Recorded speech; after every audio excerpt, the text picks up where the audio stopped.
Welcome back to the Discount Property Investor Podcast. Our mission is to share what we have learned from our experience and the experience of others to help you make more money investing like a pro. We want to teach you how to create wealth by investing in real estate the Discount Property Investor way. To jumpstart your real estate investing career, visit freewholesalecourse.com, the most complete free course on wholesaling real estate ever. Thanks for tuning in. All right, guys, welcome back to the Discount Property Investor Podcast. I'm your host, David Dodge, joined by my co-host, Michael Slane. How are you guys? I'm excited to be doing another episode today. It's a beautiful day here in St. Louis. Spring's starting to spring. It feels good out. That's right. It feels good outside, Dave. I like getting out there running those appointments. Man. It's pretty out there today. Bought a house yesterday. Nice. I made some offers already this morning. I know. Rocking and rolling. Getting on the phones, right? You were out there training somebody today? Yeah, we trained a guy to do some cold calling today. We made about 140 calls in about a 30-minute period, 40-minute period. Fingers are real sore from all those dials, Oh, yeah, right? man. We did good, though. We got one qualified lead out of it, though. So that's awesome. It was worth it. Yeah, it's always worth it. Yeah, that's awesome. Absolutely. Maybe we'll be talking about buying that house next. That's right. All right, guys, if you haven't joined us before, we're always talking about our free wholesale course. We really like wholesaling rental properties or wholesaling real estate just because, again, it's a great way for somebody to get started. Dave and I were kind of talking about it, and we said, you know what? I really focus more on our rental portfolio, and Dave focuses more on our wholesale portfolio. Why don't we just kind of start talking about both and how someone could get started in real estate doing the BRRRR method? So we said, all right, let's do that. So today we're going to talk about one of our properties that we're doing the BRRRR strategy on. You've heard all of our episodes, our previous episodes. We published quite a few on the BRRRR method, which stands for buy, rehab, rent, refinance, and repeat. So you've seen a lot of those, or hopefully you're familiar with that, or you can go back and listen to those and learn our take on the BRRRR strategy. The other option for BRRRR, again, if this is going to be your first place to start instead of doing wholesaling, you can use private money to get started. So Dave, somebody without funds really could start with BRRRR, right? Yeah, absolutely they could. Yeah. Absolutely. So that's something that's kind of interesting, and we just kind of overlook it. Again, I think we both would agree it makes sense to start in wholesaling because you learn your numbers a little bit better that way, a little bit faster, which is, again, it's experience through, or learning and getting experience through the experience of others is a really good thing that you can do through wholesaling. But like I said, you could start in the BRRRR method.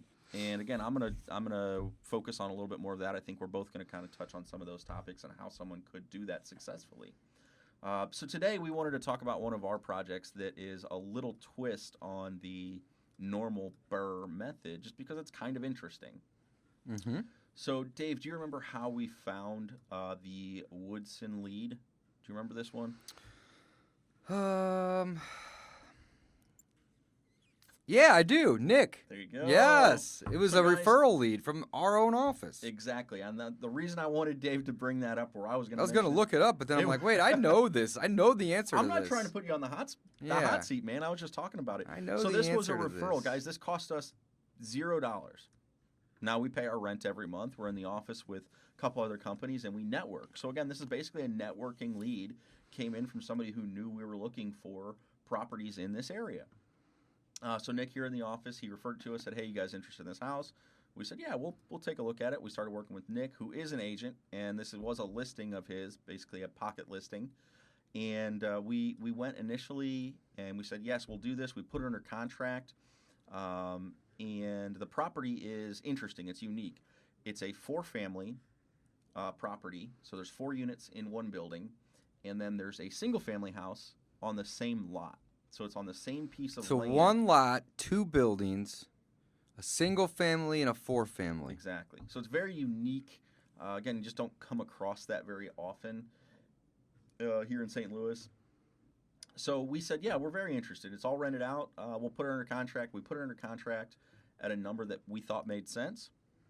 We went through the property, because, again, once we got under contract, he was willing to then let us kind of interrupt the tenant's life. We went through the property, and Dave, what did we say after we went through the property? You remember this part? We said, you know, We don't like it. we don't like it. I knew that. Refresh your I memory remember. again. I remember the feeling I had. It was Yeah. like, it's Not that great. it's not that great. So we basically said, after looking at the property, man, this thing's got. Well, let's talk about what we saw Okay, cool. real quick. So we walked through the 4-family first. Mhm. All 1-bedroom units, right?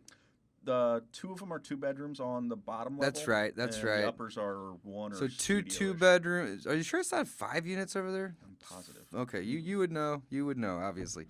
So there's 2 2-bedrooms and 2 1-bedrooms. The building's just really dated. It didn't look like it needed anything major right away, but it definitely looks like it's going to need a lot at some point in the very near future. It's just dated. The units on the inside weren't very clean. Everything was functional, but it just appeared like it was going to be like a money pit. That's just my first impression was money pit. Now, that was the 4-family. And then there was a house on the lot as well. When we viewed the house, it was occupied. It's currently vacant, but when we got it under contract, it was occupied. And same scenario. The house was in better shape than the I was gonna say, 4-family. the house was in a little better shape. I liked Yeah. the house when we walked through. Yeah, a little better shape, but I didn't care for the 4-family. the layout of the house was kind of strange, though. You know, you kind of had to like walk through certain rooms to get to other rooms that were being used as bedrooms. Mhm. All in all, the whole thing was just kind of strange. And our initial, feeling of it was, Did not want it. Yeah. Yeah. So we're under contract, and we said, don't really want it. My biggest concerns, and again, like Dave said, money pit. You've got 4 kitchens in this 4-family. They were all tiny, tiny kitchens. Very, very small, but super old. Like, everything was outdated. All the appliances are old. All the cabinets are old looking, kind of beat up. Some of the more expensive items were taken care of. So it had newer water heaters, newer HVACs, and newer electric panels. So within the past 10 years or so. So there was some things that were Some done. things which were good, but then there was also, like, the foundation was kind of weird. Like, again, it looked solid, looked like it had been repaired, but it just looked off. So, like, there's a lot of these things that were just like, we just don't like it. So we went back to Nick and said, sorry, Nick, we are basically out of this transaction unless we can get the price down to, and we dropped it a lot. I think we dropped it like $10,000 a unit, like $50,000 our offer. We just said, I'm sorry, like, we don't want it. Yeah, what was the original asking or Dave, I can't even. what did we buy it for? You know I that? don't even remember. Maybe. Yeah, I'll look it up. I think we're at about, and this one got a little bit more confusing. We won't go into all the details on that on the podcast. But yeah, anyway, so long story short, we bought the property. We asked for a reduction in the price, and the seller said, "No, I can't do that. I need this amount of money." And we said, "Okay, fine. We will. We'll just part ways. We'll sign a mutual release, and we'll move on to the next one." So a month or so goes by, and the seller talks to Nick, and they're trying to sell it to somebody else. So our AB price was $155, Excellent. but So they were 150 asking like $210. I think it was 190. or $190, Original contract price. or the ask price, right? Yeah. Let's just Okay, with go that. ahead. All right. So 190 or so. We said we need 155. He said go away. Yeah, Can't do we it. basically said 155, take it or leave it. If you can find somebody else to pay you more, by all means, go with that person. Yeah. So again, and no hard feelings. And again, we were only under contract for maybe 3 to 5 days. Right. We were not locking this property up and messing around. Like, we were ready to buy it. If it was subject to our walkthrough. So the 3 of us got time we could get there. We walked through the property and we said, this is not what we signed up for. Mm-hmm. So we asked for the reduced price. Seller said no. But then some time goes by and the seller comes back because turns out now he's motivated. I guess he had a 1031 or some sort of exchange he had to do. And our number looked good to him, said, if you guys can do that and do it by the end of the year, let's do it. And we said, sign us up. Because we were happy at I think it was a $40,000 price reduction. Like, that allowed us. Yeah, he had to bring $30,000 to the table, I thought, right? I don't know. I think he did, but it doesn't matter. Doesn't matter. Yeah. Long story short, we were happy at that price to buy it. So what's unique about this one is we've got fully occupied unit when we bought it, or we thought we had a fully occupied unit. So how do you do the BRRRR strategy on a fully occupied portfolio? It's not easy, and it's not the most common thing. So this one, the single family, they ended up moving out, and that was really the one that we were more interested in fixing up and selling. Here's the problem. It's on the same lot. So what do? Well, this one took a while. Dave, we had to go to the city, and by the city, I mean in St. Louis, we've got a bunch of little municipalities. So it's kind of like the subdivision, and this one was in an area called Breckenridge Hills. We had to go to them and ask them, hey, how do we divide this lot? Like, what are your rules for doing this? So we worked with the Planning and Zoning Committee over there, and they said, okay, if you do this, this, and this, you'll be able to then have someone else come and tell us how they can divide the lot. So we did all that stuff. We had to tear down part of the garage. So in between these two properties, we didn't even mention this, Dave, there was a 3-car garage. So 1, 2, 3, 3 wide garage. It was a 2 and a 1-ette kind of stacked onto it. Mm-hmm. I said, well, if you tear down the 1-car garage on the left, boom, you can get that taken care of. Yeah, when we went to the zoning commission and said, hey, we want to split the lots. We have one lot with 2 properties on it. We need to split the lots. They have this thing called setbacks in their code. Thank you. And the setbacks essentially say that you have to have X number of feet on the front, back, and sides of structure to the property line. And in this scenario, there was a 2-car garage that was basically attached to the 4-family. And then somebody built an additional 1-car garage on the side of that. However, the setbacks weren't within code. Yeah. So what Mike was saying is we had to tear down the 1-car garage in order for the setbacks to be within the code. Therefore, we could get the lot split. So we did tear the garage down. We hired a survey company to come out and survey it to scope, which we gave them. And then now we're in the process of taking that to the city and getting it split, which really just means they're going to give us a new tax ID number. They're basically going to split the taxes between 2 buildings on one lot to being just 2 lots with one building on each. Yeah, and that's what I wasn't describing well, is those setbacks. Yeah, sure. Yeah, that's great. Perfect. So we had to tear down a garage so that we could split the lots on paper. Mm-hmm. It's kind of crazy, but, had to happen. Yep. So we did it. What's really neat, though, the tenants moved out of the single family, and that one had a lot of rent. So it's kind of like, shoot, now we've got these smaller units. They're paying a little bit of money, but that house had a lot of rent. Mm-hmm. But that gives us the opportunity to rehab that unit and sell that unit. And what's really exciting about this one is the numbers. So this is where it gets fun, and we want to kind of get into the numbers. We are going to be able to fix up that single family, and most likely, Dave, what's going to happen? We are going to be able to probably pay off our loan. Real close. Really close to being able to pay off the loan. Yeah, real close. What that means, so we guys, paid $155 for all of it. Mm-hmm. So 1 parcel with 2 buildings, a 4-family and a single family. We're rehabbing the single family. So we're going to keep our budget around 30 maybe. Mm-hmm. Mm-hmm. And we're going to hopefully sell that for between 160 and 180. So Right. once we sell that off, we will be able to pay back our lender, which we borrowed from a private lender to purchase in the first place. Even if we don't get all that money back, we'll essentially acquire a 4-family for close to zero, maybe 10, 20 grand, whatever we don't get from the sale of the other one. But essentially, it's going to be a really good deal. So we went there and we were like, not looking so good. But then when we found out that we could split it and sell them off individually, it got really interesting. Yeah, exactly. It's much more interesting. And, again, hopefully you kind of perked up a little. We were able to acquire this 4-family probably for next to nothing in actual dollars. Now, again, this is a 6-month process. Yeah. That it's going to take us to buy, split, rehab. We'll be paying refi, interest to our lender. Interest. There's a lot of money. But in the end, and that's really what the BRRRR strategy is. If people say, zero invested in the real estate, well, that's not necessarily true day one. Mm-hmm. You have to fund it, or you have to get somebody that will lend you the money to fund it. But when you refi, and that's the end game, right? You can essentially get into deals for none of your own money. And we've done that 45, 50 times in the last year. Exactly. So, we have a portfolio of about 65-ish properties right now. But and 50 of those, we did the right way. We didn't put a whole lot in. In the beginning, we had to leave some money in. Yeah, well, and we do. And occasionally we leave money in, but occasionally we'll get a little money back. It just depends on how good you buy it. That's right. And, again, how low your numbers are. But what's fun about this one, guys, we might be able to pay off the loan in its entirety. So we would actually be able to have this property or hold it free and clear. Mm-hmm. Now, chances are we're not going to do that.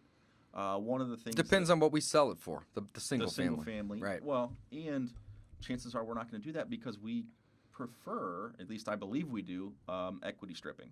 So we would rather have liens on our properties and have that money in our hand today. Mm-hmm. The other option is we sell both buildings. Yeah, and we've talked about that too. And so, we don't even know what we're going to do yet because we're waiting on selling the single family to see where the price comes in at. If we have to leave 30 or 40 grand in, that's an option, or we just sell that building. If we can get that property for zero, then we'll do like Mike said, we'll refi. I mean, it really just depends. We have a couple options at this point, which is awesome. Very cool. So, long story short, this probably would have been a decent deal at that original 190, which was probably a little bit off of retail to begin with. Mm-hmm. Probably would have been a decent deal. And that's just strictly analyzing it from a 5-unit or from 5 individual units rental properties. But it turns into an awesome deal when we were able to split the lots. And that's what got really, really interesting for us, especially when the seller came back at our reduced price. It's a very, very interesting little BRRRR that we were able to do. Yeah. And yeah, it's pretty cool. So typically on the BRRRR, we're not quite finished with it yet. Yeah. So it's pretty fun. Typically under BRRRR, you're buying, you're rehabbing, you're renting, you're refinancing, and you're repeating. That's what the BRRRR is. And if you're not familiar with BRRRR, all it is a simple strategy to acquire a lot of assets very rapidly. That's the simplest definition that I have come up with to date. In this scenario, we're buying properties that are rented. So we aren't necessarily rehabbing all of the property. We did tear down a garage, and we're going to be rehabbing the single-family home, but we won't actually be rehabbing any of the individual units in the 4-family because we don't need to. So we're essentially using the BRRRR on rented properties. Not all of them are rented, but the package that we bought, even though it was one parcel, had some rented. And I believe they vacated the single family before we closed, if not right after. Yeah, it was right around there. Yeah, but typically on your BRRRRs, you need to buy them vacant so you can immediately start the rehab. But when you deal with some creative deals like this one, you don't necessarily have to rehab every unit. That's the cool thing. Yeah, and so anyway, it got a little cool. It got a little bit, more juicy whenever we found out that we could split the lot. And it wasn't. Tell them how we learned about how we could split the lot. This is kind of the kicker. This is the cool part. This is the kicker, too. The seller of the property was aware of it. The seller knew, had thought about it, said, man, I really want to split the lot. He actually did about 80% of the legwork for us and provided us all that information. So 80%. The seller had already gone to the city, found out exactly what they needed, and said, hey, here's what you need to do if you guys ever wanted to split the lot. And I guess he just never did it because of the obstacle. The problem was tearing down that garage. Like, again, it's not an easy thing to do, and that cost us, what was it? It was about $4,000 or $5,000. And, again, having structural engineers, people come out and look at it, all this stuff. But, again, we were able to do it, and, again, most of the legwork was done. We just had to go up to the city, get the permits, and get everything, and actually take action on it. So that's a kind of fun BRRRR story. We might be able to acquire a rental or a 4-family for next to nothing because of this. Not zero out of pocket like a typical BRRRR, actually $0 into it, which is kind of makes it very, very interesting. Very interesting. Yeah. This is going to be a really cool deal. So we'll have to do another episode when we finish to give everybody an update on how we ended up exiting the deal and, which scenario we ended up choosing. But at this point, go ahead. No, go for it. I was just going to say, at this point, we have a private lender that we use to purchase the entire parcel, which is, again, just one parcel, 2 properties. We are rehabbing the single family, and we tore down the garage so we could then split the lots. So that part is basically done. Rehab's almost complete. Mm-hmm. So where we're at right now is we're waiting on the city or the county. We are. So we've got the city's meeting is coming up here in a couple days. Dave and I are going to attend, and we'll see how that goes. We've got to meet with the Planning and Zoning Board. Should not be any obstacles with that because we've been working with them the whole time. But yeah, again, we have to go do that and get the mayor to sign off on it. Yeah, absolutely. And then once we split that and get that mayor to sign off on it, we'll have 2 tax ID numbers instead of 1, which allows us to sell off the single family and keep the 4 family. And then at that point, like we talked about, we'll either sell that property off or we'll refinance it, assuming that. Well, it doesn't really matter. We'll just kind of figure that out as we go. Yeah. So this is BRRRR with a twist. BRRRR with a twist. Yeah. So then we'll refinance that one or sell it, and the goal would be to be in it for little to none. But again, we're gonna strip some of that equity, use it to buy more properties or just capital operations funding. But all in all, BRRRR with a twist. I love it, man. What allowed us to do that is buying at a discount. You've got to buy at a discount. Discount Property Investors, our name. It's because we truly believe if you're not buying it at a discount, you're not able to do all these fun things with the properties. That's right. All right, guys, thanks for listening. We will do another episode about this particular deal here in a couple weeks when we get the lot split and the first one sold off and fill you guys in on what we decided to do. BRRRR with a twist. All right, I like it. Thanks, guys.